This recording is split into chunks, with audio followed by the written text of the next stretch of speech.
Um, Good We did it. afternoon, everyone. I love this committed and modest crowd. Thank you so much for being here. Those fiction fans, Fit, yeah, outnumbered but more committed. yeah, we're gonna go deep. So, Amazing Susan Choi is the author of 5 novels plus a children's book, and her second novel, American Woman, was a Pulitzer Prize finalist. Her most recent book, Trust Exercise, is it's a relatively slim, it's a quick read, but it's very smart and kind of cunning, and it won the National Book Award. I really loved it. Thank you. Most recently, her short story, Flashlight, won the biggest prize for short stories, the 2021 Sunday Times Audible Short Story Prize, and you can read that in the New Yorker magazine. Well, Susan, we'll start at the end, or the most recent. We'll start with, what were the origins for this story in Trust Exercise? You must have begun writing this in maybe 2016, so kind of before a lot of the sort of social movements that this book connects to. It opens in a high school theater Yeah. class. Yeah, I mean, there are multiple origin stories, and one of the origin stories I was just reminded of this morning when I saw Lawrence Wright at breakfast and was really dazzled because he's such a remarkable journalist and writer, but also the author of one of my very, very favorite works of nonfiction, Going Clear. So if anyone is familiar with Going Clear, it is about the Church of Scientology. I was there, so there are a couple origin strands for Trust Exercise, which is a novel that starts in a drama high school, and it's focused on a pair of young lovers. And one of the origin threads is that I was writing a different book, which I still haven't finished, and which I'm still sort of wrestling with. And it was going, as now, then it was going really badly, and I just couldn't make it work. And I thought, I'm just going to write something short and simple that is accessible to everyone and that will be fun for me. It will be about young people who want to have sex with each other, but the obstacle is that they live in a place where you need to be able to drive to get places. They don't live close enough together to walk, and they don't have driver's licenses. And I was like, simple conflict. No cell phones. No cell phones, it's the 80s. Two young people want to get it on, and they can't because they can't drive. And so the opening sentence of the novel is, neither could drive. And I was like, that's the story. And needless to say, it didn't work out that way. It didn't work out to be like the really simple, short story that I wanted it to be. So that's the first thread. The second thread is, all of this was sort of happening around the same time. I do have a little bit of experience in the drama high school world. I attended a school very unlike the school that I depict in the novel. My experience was mostly a happy one. But I did attend a drama program, and we did trust exercises, these practices called trust exercises. And I had never forgotten the experience of doing these things. And I was reading Lawrence Wright's magisterial history of the Church of Scientology, Going Clear, as just referenced. And I was astonished to discover that a major plank of Scientology religious practice, as I was reading about it, was literally identical to the trust exercises that I had learned to do in drama high school. And I thought, how could this possibly be? And Lawrence Wright in his book explained, like, these things had originated from the same point, which is the work of a drama teacher named Sanford Meisner, who had something called the Meisner technique. And if you were trained according to Meisner technique, you did these exercises, and those exercises were adapted into the Church of Scientology as they were adapted into my high school. So as I was starting my book about the young lovers, I put them in a high school for the dramatic arts. I started remembering those trust exercises that we had done, and I started remembering moments at which those exercises had felt weird. And I thought, well, why not just lean into the weird? And You super leaned in. that's what happened. I spent a little time with some experimental theater, and I also went to a college where theater was a big thing, and I know these kinds of teachers. I had friends who were really manipulated by these cults of personality, and it kind of screwed things up, and I really connected to these bizarre experiences, this making. I'll get back to this idea of how our everyday experiences can feel pretty extraordinary. You know, about leaning into a voice or a character.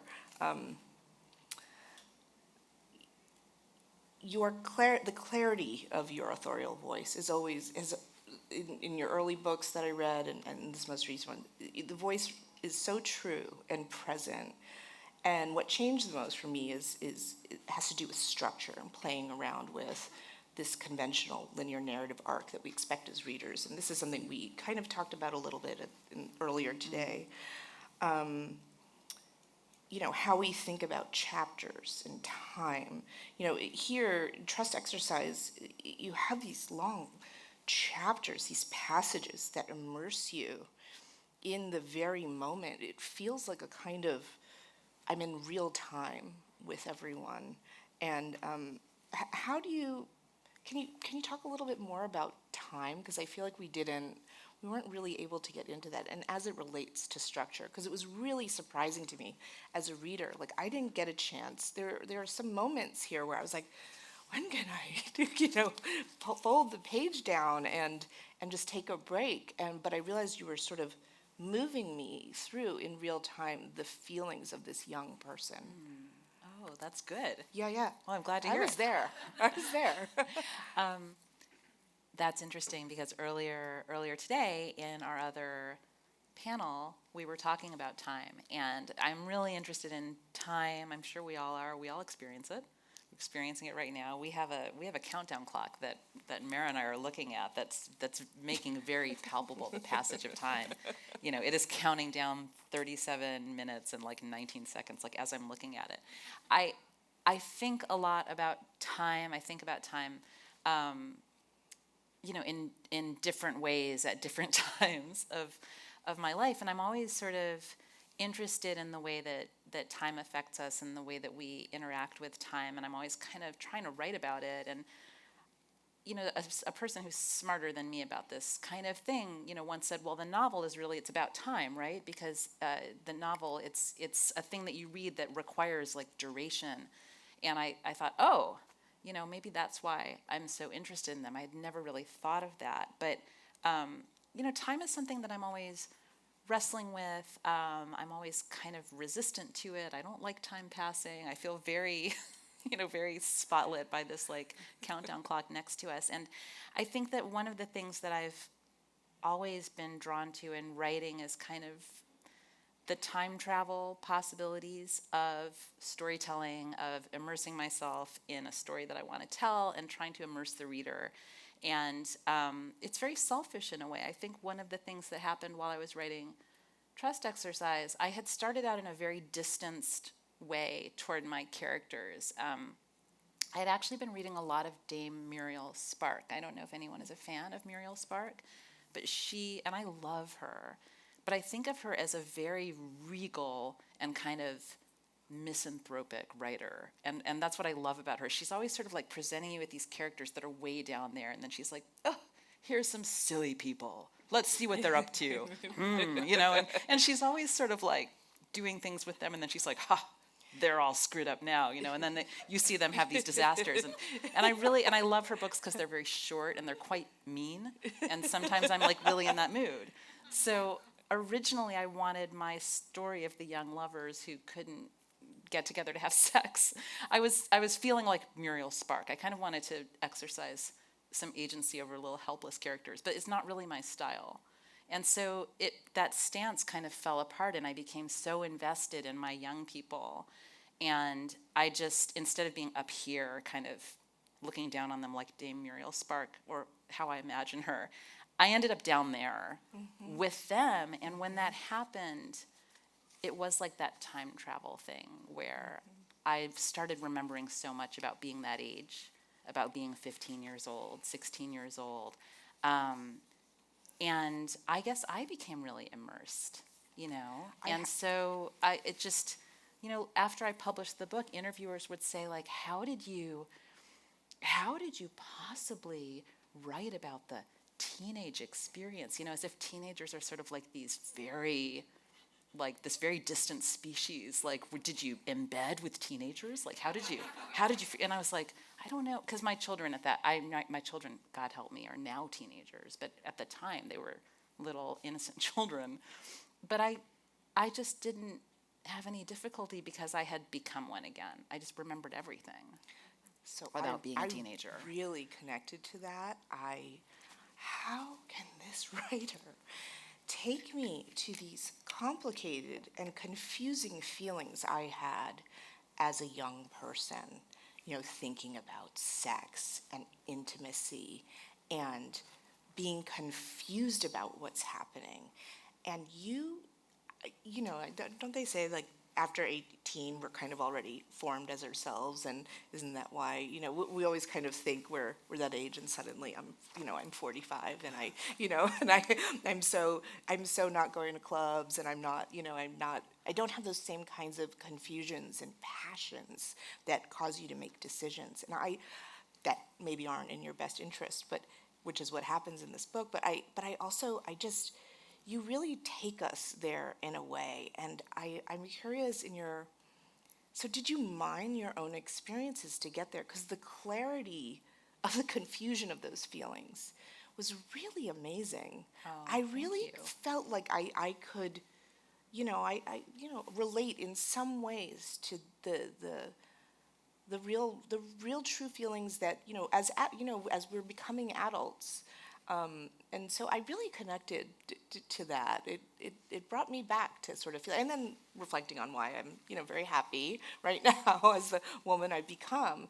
But, really working through that confusion, especially in the first part of the book. Yeah. Right. Yeah, I mean, I think that not my own experiences so much as my own feelings. Yeah. It was really strangely easy, like once I kind of sank down into the confused world of these young people, it was really easy to remember how I had felt about things. The things that happened to them didn't happen to me. The things they do, I didn't do, but the ways they feel, I definitely felt those ways. And especially, I think kind of passing through the looking glass and becoming that past self where you think that you know everything. Like that was really useful because I suddenly remembered, like, oh my God, when I was 15, I really thought I knew everything. I didn't experience confusion consciously. I was completely confused. Exactly. Like 100% confused all the time. But my greatest confusion was that I believed myself to be experiencing no confusion. I was like, I know everything. And also, all of these adults, especially my mother, what morons, they know nothing. And so suddenly remembering what that was like to really, occupy that total insane confidence of the 15-year-old. Now I have a 15-year-old, and sometimes I'm like watching him going like, oh, you really think you know everything. And he carries it off too. He has such self-confidence as a 15-year-old. Sometimes I think he might actually know everything. But I just remember that. And then you get older and you suddenly, it's like when you learn the things you don't know, like you don't know what you don't know, so you're like, I know stuff, and then gradually you start becoming aware of all of the things you don't know. Yeah. And that was kind of you don't realize you're confused, and then slowly the extent of your own confusion starts to become clear. And it's also about the world expanding too, right? Yeah. As you get older, things are simpler when you're in the classroom and you go home, and then you go back to the classroom and you go home, and then your story unfolds with this, sort of getting in a car, Yeah, and also going just, these different exactly. spaces. Other people come in from, foreign countries to teach them theater, and Yeah. suddenly the world opens up, and those same feelings, I don't know, it makes you question. Right, right. Well, it's gaining perspective. I mean, I think that, one of the things that I remembered about being a teenager as an adult was the belief that if an adult was interested in you, it was completely understandable because you were a fascinating human being, perhaps the most interesting one that had ever existed. But what happens in this story is they're very young women who are receiving the attentions of much older men, and they make the mistake of believing that it's logical, that they're being targeted by these much older men, and that there's some kind of equality there. Like, oh well, of course I'm very sophisticated and brilliant. Of course, this man who's 3 times my age wants to be spending a lot of time with me, and like that's a thing that as a teenager, that's a mistake that I suddenly remembered how easy it was to make. And then as a reader, when we visit one of these gross guys later on in the book, we see the sort of just the we see what she did not. We see, right? Right, because you see things. I mean, if the book works the way it's supposed to, you see the same things through different eyes at different times. I'd love to ask you a little more about character development, how you develop your characters in your work. Focus on the handful here, very interesting, Sarah, David, and then you introduce Karen, who's kind of a version of another character in the book. The best novels have truly memorable characters and subjects, but your characters aren't the wizards and queens. What I love the most is your characters have these complex feelings and emotions that are stretched across these glorious pages. And I feel suddenly like these people who I can relate to are kind of, as interesting and extraordinary, and very, very interesting in their ability to tap into those feelings. And and a lot of the people you write about in all your books are kind of are everyday people, like the professor, the visiting professor, who's in the Midwest, or the grad student who, happens to be actually a person of color, which isn't really revealed until like a little into the book. And, these characters are both everyday, but they surprise me and cause me to think about my own biases as I approach, reading a book. So I guess characters, how do you build one? How does it start? Or how did Sarah start? Yeah, I mean, Sarah initially started as a situation more than a person, right? The situation I've already described. She has a boyfriend. She's desperate to, she doesn't want to keep her hands off him ever, and they live in different places. And, as it goes on, we find out that they actually live in very different worlds, not just in different neighborhoods, but there's a real class distinction between them that Sarah doesn't yet recognize. She doesn't really know how to read the world that way. She doesn't know about class. And I think that the way Sarah evolved is kind of the way all the characters evolve, which is that I'm always interested in like a premise, I guess, like a situation, and it's usually quite narrow. It's funny to say because it sounds very TV, but I think there's always like a hook for me where I get like hooked by one situation that kind of intrigues me. The young lovers who don't drive. In other books of mine, the professor who's sitting in his office one day and a bomb goes off in his colleague's office and maims his colleague, and then he finds himself talking to the FBI. Like that's a very different, pretty complicated situation, but it's always sort of a situation where I think like, oh, that's intriguing. Like what's going to happen? Like how will they react? What are they going to do? And Sarah, started with this situation that I thought would be very small because I really, really did want to write a short story. And the pitfall for me is always that I make it too complicated. Like I just keep adding stuff. I can't resist, and it gets like it balloons and gets bigger. Like a short story should do this. It should there should be some stuff, some things should happen. You tie it off at the end. And I can never do that. Instead, it just becomes like this diverging mess.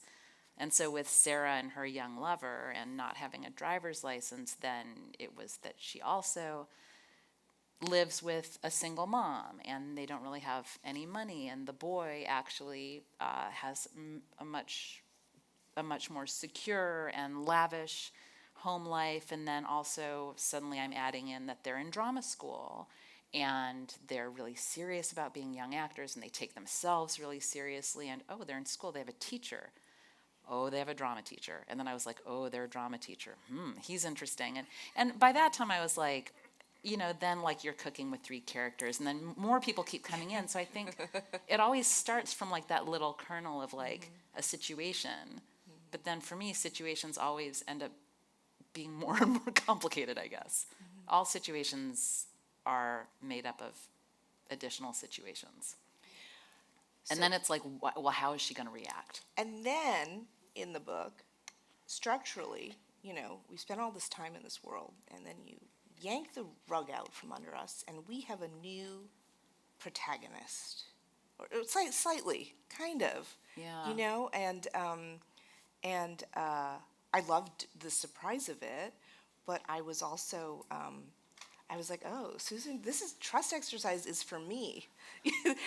This is a trust exercise for me. Like, do I trust you now that I've committed, X number of pages to reading this? And you have done something to the world that I imagine that I kind of need to revisit everything that I Yeah. just did. I found myself actually... I've like violated our trust. Yes. Because you were Yes. reading along until like page 130 did or whatever it is, something. going like, I think I understand what's...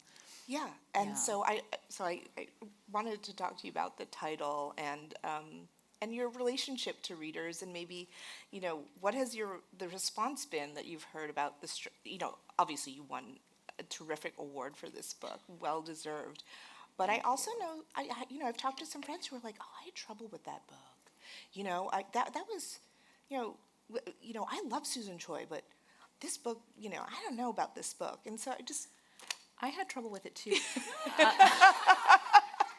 So I think this is something that this is one of the things I really love about being a writer. I think is that you have so much less control over what's happening than you might think. Even though I think that I became a writer because as we were discussing this morning with Bernardine and Jonathan Safran Foer, we were all in a way that was so interesting to hear what they had to say, kind of talking about like wanting to make something, and all of us kind of ended up being writers because we were like, well, I didn't really know how else to make things except with words.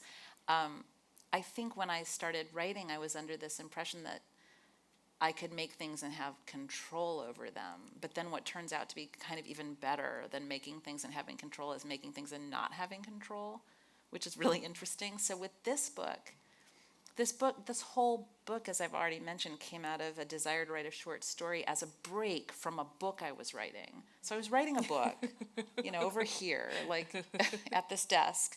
And I kind of went over here and was like, I'm just going to take a break and do this thing. And it started spiraling out of control, and there were all these additional characters coming in, and it wasn't turning into the short story I had hoped it would be. But at the same time, it was really fun, and I still really, in my mind, was writing this book. And so every time I snuck away from this book to write this book, I felt like I was playing hooky, because what I was doing over here was something that no one was ever going to see. And that isn't like a kind of a creative trick I played on myself. It was actually what I thought. I really didn't think of this project as something that I would share, because there's a lot of writing goes unshared with the world. And I at this point now, the book that I keep indicating is living over here, the serious book that I was working on, I think that is going to be the book that maybe the world will never see, sadly, because it's just no good. But it's still over here.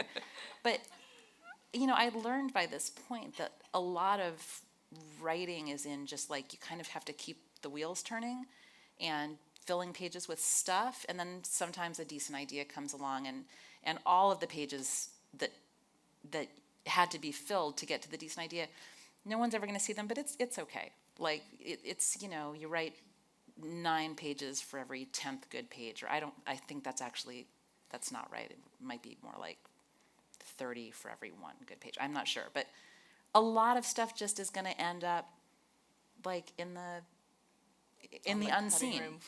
And so this book was that. Like this book was that like kind of playground where I was just sort of having, I wrote about those young people until I actually got bored. I got bored of them. And then I thought, well, this is a good sign. I need to go back to the book that is really our point of concern here. Then I kind of wandered back to the playground again and invented like this new protagonist. I thought, oh, it'd be kind of funny if like suddenly this character came in and was like, everything you've read is a lie. And I was like, that's hilarious. And so I did that for a while. And then, other things happened, but I was really freed by, so this comes back to your question, and I don't know how this will land, but I was really freed actually by not thinking about the reader. I really wasn't thinking about readers at all. I was really thinking just like, what's interesting for me? For you. What happened? Because you'll be wondering like, well, then why is that the book? And what happened to this? Is that I finished this, and also that was in a big weird pile, and my agent, who's very smart and brilliant and supportive, wonderful human being, had been asking me for my book, and I finally showed it to her, and she read it, and then she said, because she's a very delicate, she's kind of like a surgeon of what's going on. She said very delicately, were you working on something else? And I said, oh, I was. I mean, it's just this weird thing. And she said, why don't you let me see that too? Because this was really so bad. And and when she read it, it was called Trust Exercise from the very beginning, because I had remembered those acting exercises, and that was like the name of the working title. And the other book was, I'm not going to even utter its name, Book A. And then she and I got on the phone to talk about Book A versus Trust Exercise, and she said, and I'll never forget it, we were talking about what my next book would be, and she said, I think it's Trust Exercise. And I went, what? I thought that was crazy. But by then, there was so much of it, and the things that I had done that were sort of fun for me and strange and weird, and that I thought readers wouldn't like, they were just kind of built in. Can I ask about your relationship? It was too late. It's too late, is there? Your relationship with your editor in shaping what the final version of this text is. I'm just so curious how writers work with editors, does the book, is it just perfect and they just check the spelling, or is there something else that happens? Has never happened. But it's interesting. I think that this is a change that has taken place over the past couple of decades in the publishing industry, and I can only really speak for how I've experienced it. But so for me, at least, so much more of the editorial, really hard work happens before an editor ever sees it. So my agent, who is the person who read this and that and said, I think it's that, it was with her that this book really took its final form. I mean, she was the one who had to break it to me that we were going to publish it when I was like, I don't think that's going to work. And she was like, no, it's going to work. And it had a different ending. It had like a couple different endings. I know. I think I don't even remember how many. There was this chunk, and then this chunk, and then there was something else. It's kind of like trying to remember a room you lived in once. Like, was there a different couch? There was like something was different. And she persuaded me that this was the book, persuaded me to re-engage with it, to really figure out how to bring it to conclusion. Because, I said, well, if this is going to be the book, I don't think this is a book. And she said, no, but it's almost a book. And now you have to go back in and really figure out, like, what's going to make it complete. And that process took a while. And then, there was a point at which she said, I think you've got it. And then we took it out to editors and found the editor that I worked with to really bring it to publication. But by that time, it was very much the book that it was very much this book, but there were some serious revision things that happened, but like one of those like 5 to 7% things, not like a 30 to 50%. It's unusual. It's surprising form. It was almost there. That's Yeah, really great. and the form that it's in is the form that it was presented to editors in. So maybe we can talk about the publishing moment. So it took a few years to write, and it was published in 2019. And so this is, kind of right after the Me Too movement and a lot of the sort of social activist swells in this country. And so what's interesting is that the subject of this book, this book is about, gender and power, and that the ways that, women are often wronged and abused and taken advantage of, and, what happens afterwards. And Yeah. can you share a little bit about how your book was received in that context? Because, of course, since it's 3 years after that, I didn't read it all in that context. No, but I mean, thinking about that moment, this, as a it's a moment here in this country, Yeah. and of something shifting, Yeah. and your book coming out. Then, I mean, it seemed like it was, by design. It seemed like it was by design, and it Yeah. wasn't. I mean, the book was received as a Me Too novel. The book came out in the spring of 2019. Harvey Weinstein and that entire situation had kind of erupted into our national consciousness in the fall of 2017. Oh. So, the year that, if you remember a year when we didn't really talk or think about anything but the Me Too movement, that was 2018.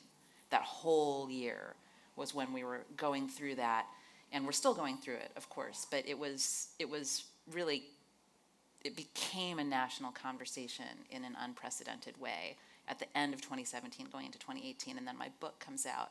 So books take a really long time, and the fact that my book kind of came out at this moment that it converged with something that was already happening, but because I think the reading public generously imagines that we just write books like that, people were like, oh, she wrote a book about Me Too, and I was like, actually, Me Too as a movement and the book as a thing that was being complete, like they came together in time. The book had already been underway for, several years. But my efforts to come up with the right ending that my agent had been helping me with actually did converge with the most, for me, powerful moments of Me Too in late 2017. I had most of that book, but not all of it. I was trying to figure out how it would end. I was, when I wasn't trying to figure out how it would end, I was almost every other hour of the day on the phone with some very close woman friend talking about what was happening, including one of my very, very best friends from college who then and still does work in the television industry. And we were on the phone talking about something that it's really, really hard to even admit or fathom now, just a few years later, which was that it was absolutely shared and open knowledge among almost all people in the industry what was happening, what he was doing. That shared knowledge of like, just make sure you're never in a room alone with him. Just don't ever take a meeting, after a certain hour, never go up to the hotel room. This was just, in the way that our mothers knew how to manage certain of their bosses who were men. And like my mother was what was then called a secretary for most of her adult working life, and what would now be called an administrator or an administrative assistant. But that knowledge that like as women we inherit before we even know, like I don't even know when we start to understand all of that stuff. But talking to that friend of mine about how these revelations about Harvey Weinstein in her industry weren't revelations at all, and she was saying, how could we have all been sitting here all these years and just accepting this as kind of part of the cost of doing business? Because everyone accepted it as part of the cost of doing business. And that was the moment. Meanwhile, like, I was on the phone with her because I was supposed to be finishing my book. And my book So was... you wanted to distract yourself from writing the book. Yeah, and I remember literally I was sitting in my writer's space, which had very poor heating, kind of under a blanket, talking on the phone with her, and talking about everything that was happening, and talking about the ways in which now these sort of enormous gestures of, what do I want to call them, accountability, were coming in left and right, like people were having their names taken off of buildings, or, you know, this, that, and the other. And we were talking about another friend, also in the industry, who had been a young actor in an earlier life and whose school had been recently renamed after this beloved drama teacher who was then exposed as a predator, and how there was this conversation about what to do. And as she and I were discussing this, I suddenly understood how the book should end, and I said, I need to get off the phone. And I got off the phone, and I just went and started writing the end. By this time, I had written the end of the book.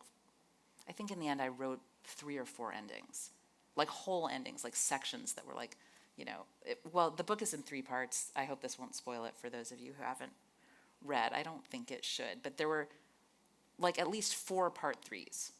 The last part is the 3rd part, and there's this part 3, no, this one, no, this one, no. And that day I said to her, like, I think I need to go. And I went and I sat down and I started writing part 3 again. And as you know, it does touch on these issues of, you know, misconduct and predation exposed years after the fact by people who did not feel able to come forward in the moment in which it was happening, or did not understand themselves to be preyed upon in that moment.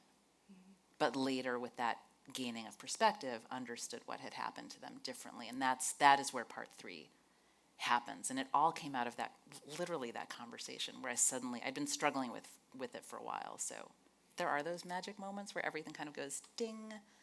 And I thought, oh, I know exactly what part 3 will be.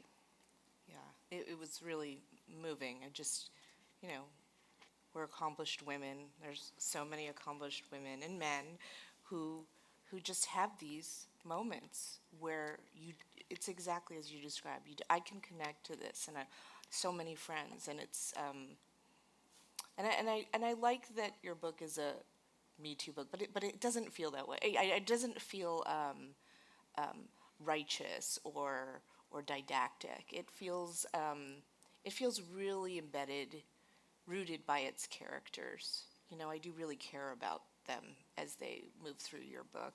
I'm glad. Yeah. I mean, I would say, I think, and I say this to my students a lot, because I teach writing. It's never worked for me to set out to write something about a certain issue or a certain problem, so much as I've always set out to write about characters who might have a certain problem. But never in a million years, if I had thought, oh, I really want to write a novel about Me Too, like, what a terrible book I would have written. And it would still be like sitting over there in that zone of like, that's the problem with actually book A, as I'm referring to, is that is my book about a specific issue that I care about, which actually has to do with my family history. And it is a book that's overburdened with like ideas, where I was like, I must make these ideas into a book. And it's a terrible book because the characters have never come to life in that book. It's very sad for them. Maybe one can come out and live in a new world. You never know. Maybe. Miracles could happen, but... We have about 5 minutes left. You know, I have a bazillion questions, but I'd love to open to the audience. So, yeah, let us know. I'll repeat the question after. Okay, I think I can speak loudly. When you came to that point where you realized the ending was crap, and you needed to write a new ending, how hard do you have to argue with yourself to not just tweak what you have, but to go and create something new? Or do you tweak what you have, and that becomes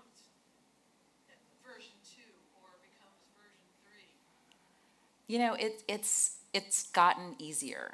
It gets easier as time goes on. With my very first novel, which I felt that I'd worked on forever, and you know, and also once I finished it, I thought it was perfect. The very first agent who ever looked at it, who declined to represent it, called me. That was back when you could, the phone would ring and you would pick it up not knowing who it was, and it was a powerful New York agent about to tell me how terrible my book was. She said to me, after telling me what had interested her about the project, she said, "I don't get it. Don't you want to write a good book?" And that, I've never forgotten that, because her criticism was, I told this in the wrong order. The thing she said before that was, you know, there's a lot that's really nice here, but at the end the book just drives off a cliff. She was essentially like, there's no ending. I had been so impatient with that book that I couldn't wait. And I think it's really hard. And with that book, you know, I tweaked, I tacked things on. But as I've continued to write books, I think I've become more patient, and also more conscious of the fact that, like, once the book exists, it's just always going to be there like that, like sitting on the shelf. Like, if you're lucky, sitting on the shelf in a library, being exactly as, like, flawed as you let it be. And so I think it's a lot easier for me now to think, like, oh, I'm really going to try to take the time to make this something that, like, when I run across it in 20 years, I'm not mortified by it. There's a question there and there. Yeah, in the back, and then we'll come out here. In American Woman, woman, it was specific to a very specific time. It seems like when you probably had that time period in mind when you started writing the book. In the book, like Trust Exercise, are you starting with the premise and then developing the characters, then deciding, well, where am I putting this in time? I'm curious in other book, in the writing process itself. You know, that's a great question. For me, the time period always comes along with the initial premise. I've never written a book that was kind of taking place in some anytime. Trust Exercise, when it was just those two kids who wanted to hook up and didn't have driver's licenses, I knew it was the 80s. I didn't want them to have smartphones. Like, that would have made everything easier. And so, like, I always have the time period first. Yeah. I mean, along with whatever the premise is, I always know when in time. I don't know why, but yes. The book you keep pointing to over there. The ghost of it. Do you resent that book? Do you resent it, and also, do you regret the time you put in there? Or as a writer, has that all been worthwhile, even though it might not show up as perfect? That's such a great question. I do resent it. I resent it enormously. I resent it enormously. Well, it's because that book is the receptacle of a bunch of complicated feelings that I have about my family. My father was Korean, and he emigrated to this country after the Korean War in the 1950s. His father was a very prominent Korean and a somewhat controversial figure. My father had a chip on his shoulder. He came to this country, never spoke to me of any of it, never spoke Korean to me. I don't speak a word of Korean. Well, I can say hello now. But, so it's like there's a whole complicated pile of feelings that I've now added to the unfinished manuscript that I've been trying to plow into this project somehow. And resentment is one of the feelings. And I also do resent the project because it won't kind of let me alone. And so I've walked away from, like, countless writing projects because they just weren't working, and I've almost happily walked away from them. But this one kind of won't stop bothering me. And so will it all seem worthwhile someday? If I ever finally make it into something, then I think I'll be at peace. But if I never do, I think it may have the power to bug me forever, because the subject matter is entwined with me.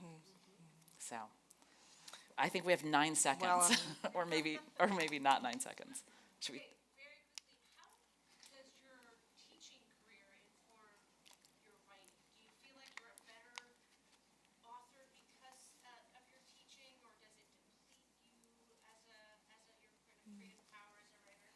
I can answer that super fast. It's absolutely a perfect balance because after decades of teaching, I've been so lucky to like achieve a situation where I can teach exactly the amount of time that it stays really, really stimulating to me. And then I have enough time left that I really should be writing, but for some reason I'm often doing other things. But the teaching can't be blamed. So it's been kind of a perfect complement.